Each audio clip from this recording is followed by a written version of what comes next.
പൊന്മാൻ മൂവിയുടെ ലൊക്കേഷനിൽ വെച്ചിട്ട് ബേസിൽ വെച്ചൊരു കഥ ഇങ്ങനെ പറയുന്നത്.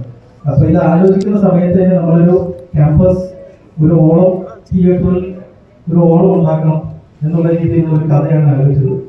ഇപ്പോൾ കോളേജിലുള്ളവർക്ക് റിലേറ്റ് ചെയ്യാൻ പറ്റുന്ന ഫെസ്റ്റുമായിട്ട് റിലേറ്റ് ചെയ്ത അങ്ങനെയുള്ളൊരു സബ്ജക്റ്റ് നമുക്ക് ആലോചിക്കാം. ബിക്കോസ് ഞാൻ കോളേജ് പഠിച്ച സമയത്ത് എൻ്റെ കോളേജിൽ ഉണ്ടായിരുന്ന കുറേ ഇവൻറ്റുകൾ, പോൾസിൻ്റെ കോളേജിൽ നടന്ന കുറേ ഇവൻറ്റുകൾ, ബേസിൻ്റെ കോളേജിൽ നടന്ന കുറേ സംഭവങ്ങൾ, ഇതെല്ലാം കൂടി മിക്സ് ചെയ്ത് നമ്മൾ ആലോചിച്ചതാണ്.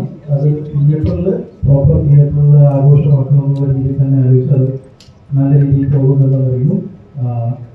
ഒരുപാട് പേര് മെൻഷൻ വന്നിട്ടുണ്ട്, ഒരുപാട് കോളേജിലേക്ക് മിക്സ് ചെയ്ത പോലെ തോന്നും. 2-3 വട്ടം കാണുമ്പോൾ മെൻഷൻ ചെയ്യുന്നുണ്ട്. ഒരുപാട് പേര് വിളിക്കാറുണ്ട് കോളേജിനെ കുറിച്ച്. കോളേജിൽ അവർ ടെസ്റ്റ് നടത്തിയ സമയത്ത് അവർക്കുണ്ടായ പ്രശ്നങ്ങളൊക്കെ വിളിച്ച് പ്രാർത്ഥിക്കും. എന്തായാലും ഒരുപാട് സന്തോഷം. ബേസിൽ ഇവിടെ എത്തിയിട്ടില്ല.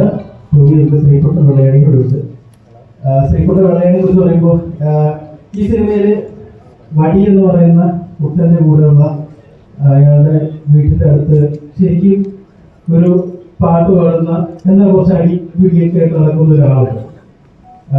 പുള്ളി നന്നായിട്ട് പാടും സ്റ്റേജിൽ. ആരെങ്കിലും കൂടെയാണെങ്കിൽ പുള്ളി നോക്കി വെച്ചിട്ട് പുള്ളി. അപ്പോൾ അങ്ങനത്തെ ഒരാൾ റിയൽ ക്യാരക്ടർ കുറച്ച് നാളും അതിനെക്കുറിച്ച് അറിയാൻ സാധിച്ചു. അപ്പോൾ അന്ന് പോലെ ഇങ്ങനെ ഒരു ഗാനം കൊണ്ട് ഒരാളെ കൊണ്ട് അങ്ങനെ ഒരു ക്യാരക്ടർ ഇങ്ങനെ ഉണ്ടായിരുന്നു. അപ്പോൾ അത് ഈ സിനിമയിൽ കൊണ്ടുവരാൻ സാധിച്ചു. അത് ടോമി വളരെ ഗംഭീരമായിട്ട് ചെയ്തു.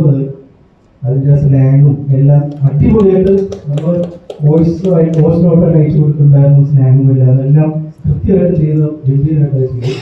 അതേപോലെ തന്നെ ഷാനിക, ഇത് പോൾസൺ ആണ് ഈ ഷാനികയുടെ കാസ്റ്റിനെ കുറിച്ച് ആദ്യം. വീരേട്ടൻ ഒറ്റയ്ക്ക് വരുമ്പോൾ വീരേട്ടൻ്റെ കാര്യങ്ങൾ പറയാൻ ഒരു കൗണ്ടർ അപ്പുറത്തൊരു ആൾ വേണം. അങ്ങനെയാണെങ്കിൽ ഷാനികയുടെ കാര്യം പോൾസൺ പറയുന്നത്.